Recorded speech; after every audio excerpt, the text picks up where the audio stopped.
Hi guys, आप सुन रहे थे मेरे साथ मस्त मौला भाग 57।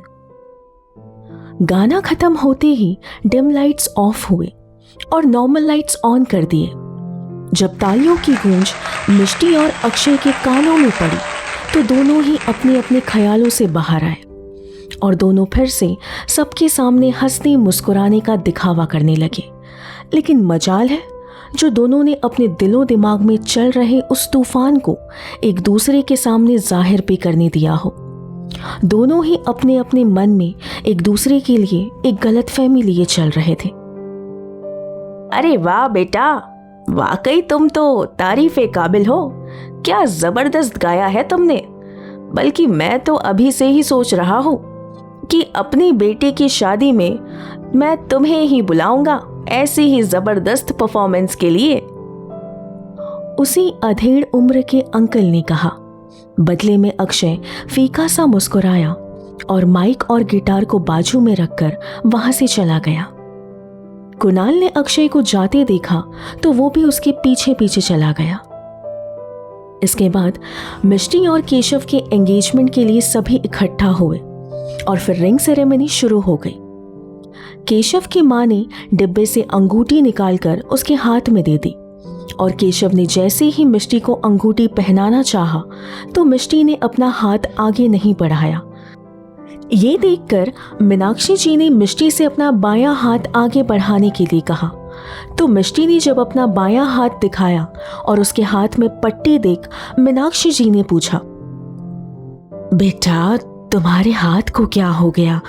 ये चोट कैसे लगी तुम्हें? तो नीलम बोली, वो आंटी दरअसल। इसके आगे नीलम कुछ कह पाती मिष्टी बीच में बोल पड़ी, मॉम दरअसल मेरे सर में दर्द हो रहा था तो मैं किचन में अपने लिए चाय बनाने गई थी और गलती से मुझसे वो गर्म चाय मेरे हाथ में गिर गई। लेकिन आप चिंता मत कीजिए, ज्यादा नहीं जला, बस थोड़ी सी स्वेलिंग आई है। मिष्टी ने नीलम को बचाने के लिए सच नहीं बताया क्योंकि वो जानती थी अगर वो सच बताती तो शीतल जी नीलम को सबके सामने डांट देती। कोई बात नहीं मिष्टी बेटा, कभी कभी हो जाता है। और सगाई की अंगूठी बाएं हाथ की उंगली में पहनाई जाए या दाएं हाथ की, बात तो एक ही है ना। मिष्टी बेटा तुम अपना दायां हाथ ही आगे बढ़ा दो। केशव की मां सुधा जी ने कहा तो मिष्टी ने अपना दायां हाथ आगे बढ़ाया तो केशव ने उसकी उंगली में अंगूठी पहना दी। फिर मिष्टी ने मीनाक्षी जी से रिंग लेकर केशव को रिंग पहना दी। दोनों की एक दूसरे को रिंग पहनाते ही सभी उनके लिए तालियां बजाने लगे। नीलम मुंह बनाकर तालियां बजाते हुए मन ही मन कहने लगी, केशव तुमने सगाई तो मिष्टी से कर ली मगर तुम्हारी शादी तो मैं हरगिज़ नहीं होने दूंगी मिष्टी से। कुछ देर बाद सरिता जी की तबीयत अचानक से बिगड़ गई और वो बेहोश हो गई तो मीनाक्षी जी और मिष्टी उन्हें संभालने लगे। जब मुंह पर पानी छिड़क कर भी वे होश में नहीं आई तो वर्मा जी ने फौरन डॉक्टर को कॉल किया। डॉक्टर ने आते ही सरिता जी को चेक किया तो सरिता जी को होश आया। डॉक्टर सब ठीक तो है ना? ये अचानक से बेहोश कैसे हो गई? वर्मा जी ने डॉक्टर से पूछा तो डॉक्टर ने कहा, देखिए घबराने वाली तो कोई बात नहीं है, बस इनका बीपी थोड़ा सा लो हो गया था इसीलिए वे बेहोश हो गई। लेकिन मैंने कुछ मेडिसिन लिख कर दिए हैं जो इन्हें खाने के बाद लेना है और फिलहाल इन्हें इस वक्त आराम करने की सख्त जरूरत है। कहकर डॉक्टर साहब वहां से चले गए। मिष्टी कमरे में आई और सरिता जी के पास बैठते हुए बोली, आंटी आप ठीक तो है ना? हाँ बेटा मैं ठीक हूँ। सरिता जी ने कहा, चलो सरिता अब हमें चलना चाहिए, ऊपर से तुम्हारी तबीयत भी ठीक नहीं है। वर्मा जी ने कहा तो सरिता जी उठते हुए बोली, जी आप बिल्कुल ठीक कह रहे हैं, चलिए घर चलते हैं। आंटी आपकी तबीयत ठीक नहीं है और इस हालत में आप घर कैसे जाएंगी? मिष्टी ने चिंतित स्वर में कहा तो सरिता जी बोली, मैं अब ठीक हूँ बेटा, और तुम्हारे अंकल हैं ना मेरे साथ, मैं चली जाऊंगी, तुम चिंता मत करो। ऐसे कैसे चिंता ना करे सरिता जी, मिष्टी बिल्कुल ठीक कह रही है। इस हालत में आपका घर जाना सही नहीं रहेगा, और भगवान ना करे अगर आपको रास्ते में कुछ दिक्कत हुई तो अगर आप लोगों को कोई एतराज़ ना हो तो आज रात आप सब यहीं रुक जाइए प्लीज़। मीनाक्षी जी हाथ में जूस का ग्लास लिए अंदर आते हुए बोली तो वर्मा जी ने कहा, नहीं मीनाक्षी जी, खामखा हम आपको तकलीफ नहीं देना चाहते। भाई साहब, इसमें तकलीफ की कोई बात नहीं है। इस वक्त सरिता जी की हेल्थ हमारे लिए सबसे ज़्यादा मायने रखती है, और आप लोग तो हमारे अपने हैं, तो अपनों के बीच ये झिझक कैसी। और वैसे भी 2 गेस्ट रूम खाली पड़े हैं, तो आज रात आप सब वहीं ठहर जाइए। मैं किसी से कहकर गेस्ट रूम तैयार करवाती हूँ।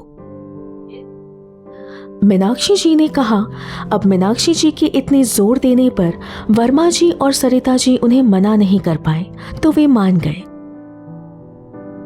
अक्षय, नीचे एंगेजमेंट चल रही है और तू अकेले यहाँ टेरेस में क्या कर रहा है? क्या हुआ तुझे? तेरी तबीयत तो ठीक है ना? कुणाल ने पीछे से आकर पूछा, तो अक्षय ने पहले खुद को नॉर्मल किया और फिर पलटकर कुणाल से बोला, हाँ कुणाल, मुझे क्या होगा, मैं बिल्कुल ठीक हूँ। नीचे मुझे थोड़ा सफोकेशन हो रहा था, इसीलिए बस खुली हवा में छत पर आ गया। और वैसे भी तू तो जानता है ना, मुझे ये शादी वादियों में जाना बिल्कुल पसंद नहीं। कहकर अक्षय कुणाल से नजरें चुराने लगा। क्या सच में यही वजह है अक्षय? कुणाल ने शक भरी निगाहों से अक्षय को देखते हुए पूछा। हाँ तो और क्या वजह हो सकती है कुणाल? मुझे इन सगाई जैसे फंक्शंस में कोई इंटरेस्ट नहीं है, इसीलिए मैं ऊपर टेरेस में आ गया। बस इतनी सी बात है, और तू है कि सवाल पर सवाल किए जा रहा है।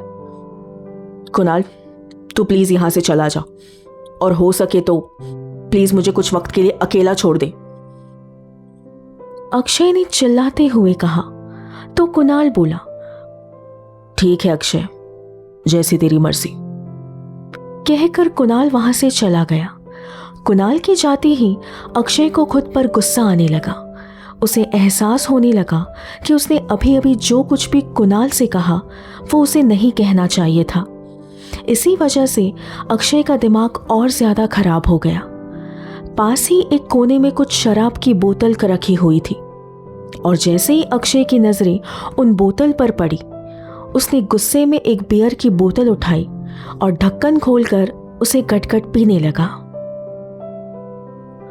सभी रिश्तेदार एक एक करके मिष्टी और केशव को उनकी सगाई के लिए बधाइयां देने लगे, और फिर कुछ घंटे बाद जब सभी मेहमान चले गए, उनके जाते ही मिष्टी ऊपर अपने कमरे में चली आई।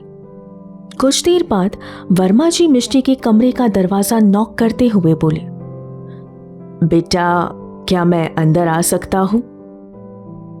अंकल आप प्लीज आइए ना, मिष्टी ने कहा।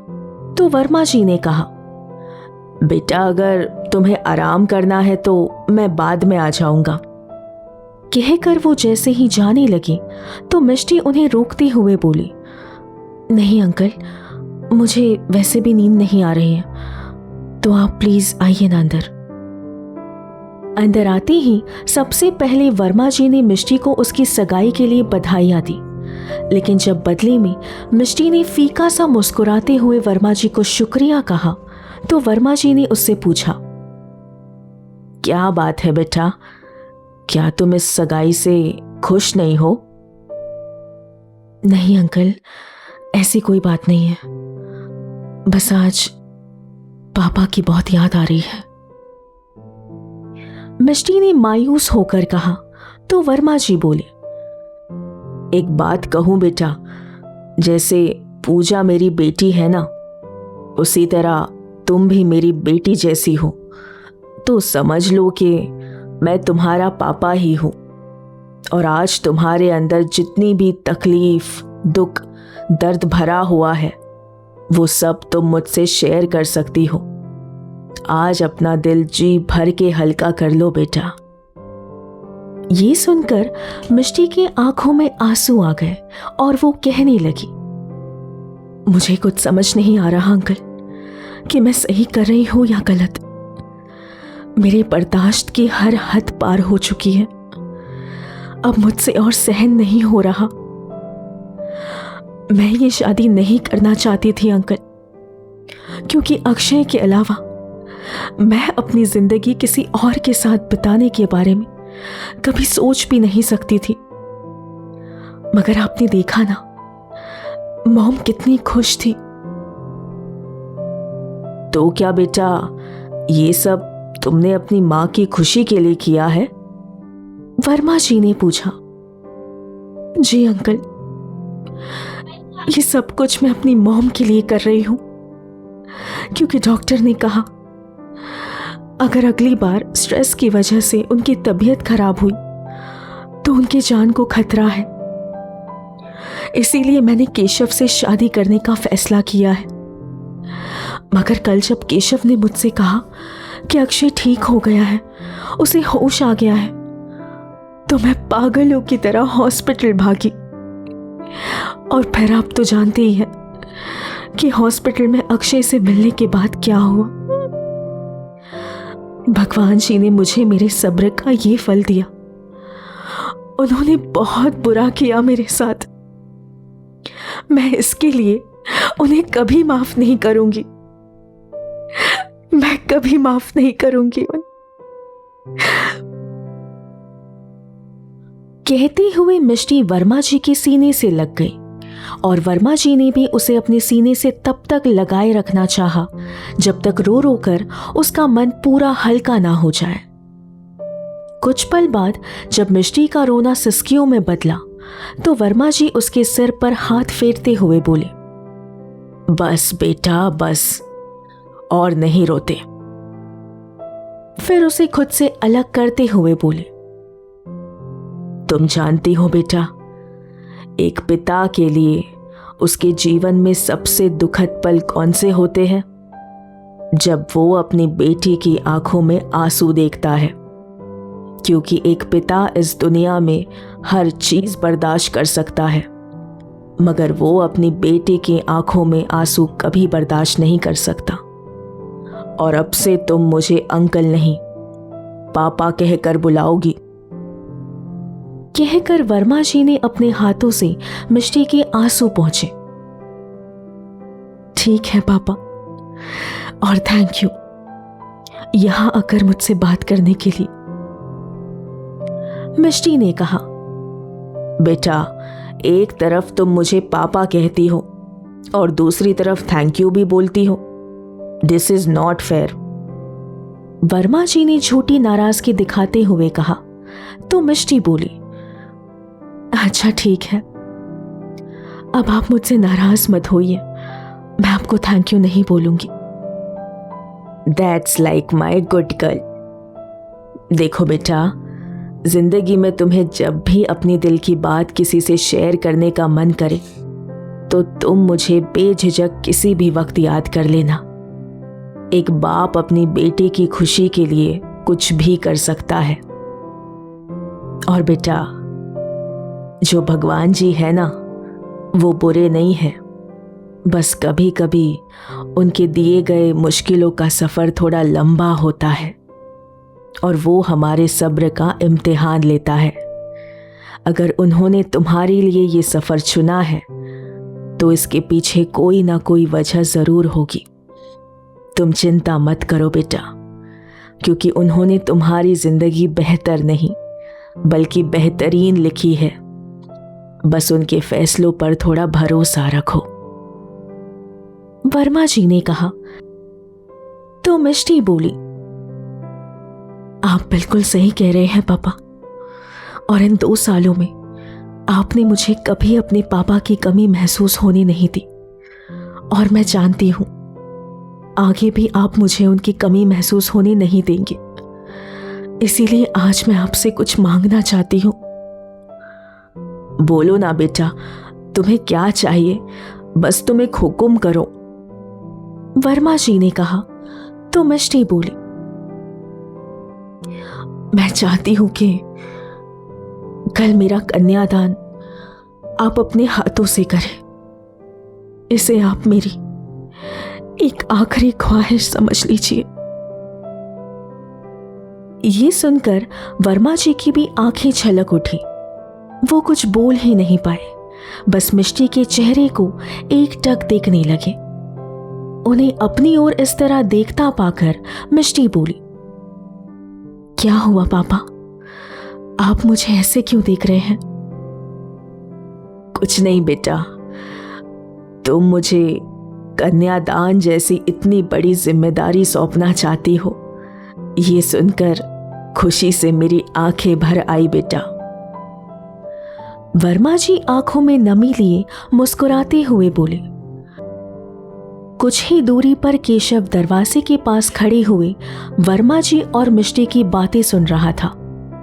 दरअसल केशव कुछ समय पहले ही आया था और उसने जैसे ही बाहर से मिष्टी और वर्मा जी को बात करते देखा तो वो दरवाजे पर ही रुक गया और इस तरह केशव ने मिष्टी और वर्मा जी की सारी बातें सुन ली। यानी मिष्टी ये शादी अपनी मर्जी से नहीं बल्कि सिर्फ और सिर्फ मीनाक्षी आंटी की खुशी के लिए कर रही है। केशव ने मन ही मन कहा। हम बहुत जल्द मिलेंगे कहानी के अगले भाग में। सुनते रहिए अपने RJ के साथ मस्त मौला। Bye bye.